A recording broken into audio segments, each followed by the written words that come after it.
Hello મિત્રો, નમસ્તે, જય માતાજી, જય શ્રી કૃષ્ણ, જય ગોપાલ. બધાને કેમ છો? બધા મજામાં ને? તો મિત્રો, આપણે ઘણા સમય પછી મળીએ છીએ અને આપણે આજે ઠંડી તો શરૂ થઈ ગઈ છે અને આજે ઠંડીમાં આપણે ભજીયા ખાવાની બહુ જ મજા આવે છે. તો હવે આજે આપણે બનાવવાના છીએ ભજીયા. તો આજે ક્યાં ક્યાં ભજીયા બનાવવાના છે હું તમને બતાવી દઉં. બટેટા પૂરી, પછી મેથીના ભજીયા અને પટ્ટી મરચાના ભજીયા અને કાંદાના ભજીયા.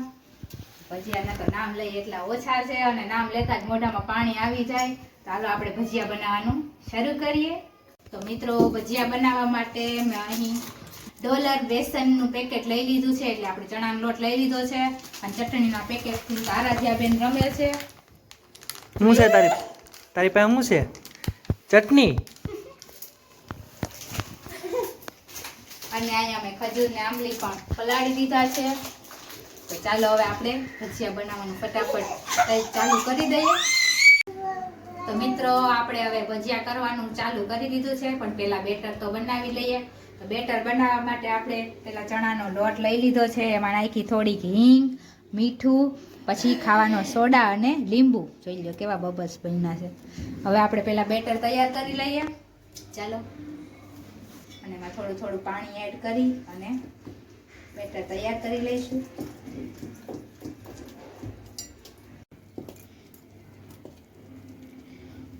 તો આપણે હજી થોડું પાણી ઉમેરીશું અને આવી જ રીતના બેટર તૈયાર કરીશું. ધ્યાન રાખવું કે કંઈ ચણાના લોટની ગોળી ના રહી જાય, નકર પછી આપણા ભજીયા સારા નહીં થાય.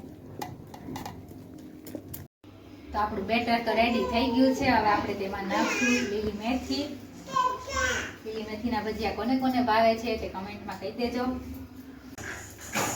હવે આપણે આમે નાખીશું થોડી લીલી ડુંગળી. બહુ નથી નાખવાની, ખાલી સ્વાદ મુજબ જ નાખવાની છે. અને લસણની કળી એ બધું નાખી અને મસ્ત બેટર તૈયાર કરી લઈએ. જોતા જ મોઢામાં પાણી આવી ગયા. હાલો, આપણે હવે ભજીયા પણ બનાવી નાખીએ મસ્ત. મિત્રો, આપણે ભજીયા બનાવવાનું શરૂ કરી દીધું છે. પહેલા જો આપણું તેલ ગરમ થાય છે, તેલ ગરમ થાય એટલે મસ્ત ભજીયા મૂકવા માંડીએ ને પછી ગરમા ગરમ ખાવા માંડીએ. તો હાલો, આવી જાઓ ભજીયા ખાવા. તો મિત્રો, આપણું તેલ થઈ ગયું છે કે નહીં, આપણે પહેલા થોડોક લોટ નાખીને જોઈ લઈએ. તો તમે જોઈ શકો છો આપણું તેલ થોડું થોડું થઈ ગયું છે. તો થોડીક વાર આપણે ખાવા દઈએ. આપણું તેલ થઈ ગયું છે. હવે આપણે બટાકા પૂરી નાખી દઈએ.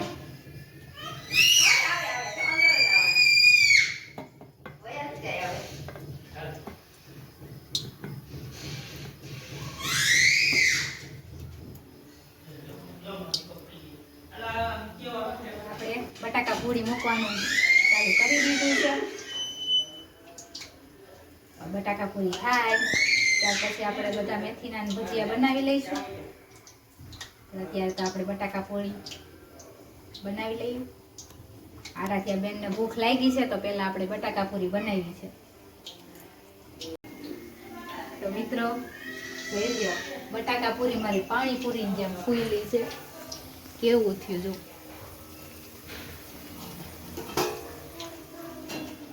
હવે તો પાણીપુરી ખાવાનું મન થઈ ગયું. પૂરી સરસ મજાની થઈ ગઈ છે.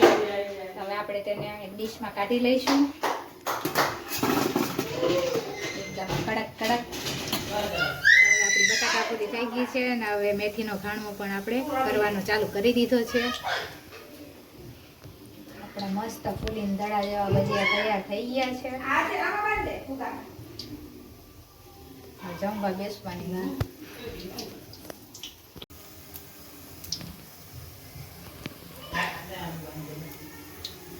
તો મિત્રો, ભજીયાની મસ્ત સુગંધ આવી રહી છે. તો તમે પણ આવી જાઓ ગરમા ગરમ ભજીયા ખાવા.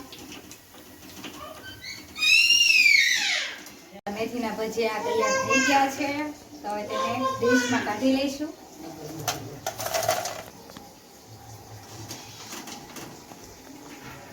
મિત્રો, પહેલા આપણે બનાવ્યા બટાકા પૂરી, પછી આપણે બનાવ્યા મેથીના ભજીયા, ને હવે છે મરચાના ભજીયાનો વારો, તો આપણે ચાલો હવે મરચાના ભજીયા પણ બનાવી લઈએ. મસ્ત એવા મરચાના કડક કડક ભજીયા ખાવાની મજા આવે. તો મને તો મરચાના ભજીયા બહુ ભાવે છે. તમને ભાવે છે કે નહીં એ કમેન્ટમાં ફટાફટ કહી દેજો. અને એટલા બધા ભજીયા બને છે તો હવે આવી જ જાઓ. ગરમા ગરમ ભજીયા ખાવા. હવે આપણા મરચાના પટ્ટી ભજીયા પણ રેડી થઈ ગયા છે. તો હવે આપણે તેને ઉતારી લઈએ, એટલે કે બહાર કાઢી. તો આપણે તેને બહાર કાઢી લઈશું. પહેલા તેલ બધું નિતારવા દઈશું.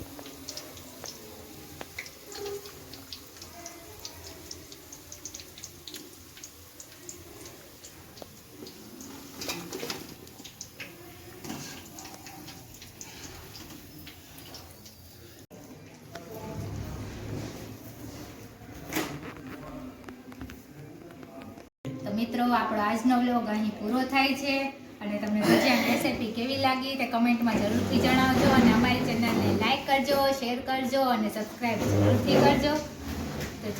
તો ફરી મળીશું નવા વ્લોગ સાથે, નવા વિડીયો સાથે. ત્યાં સુધી બાય બાય.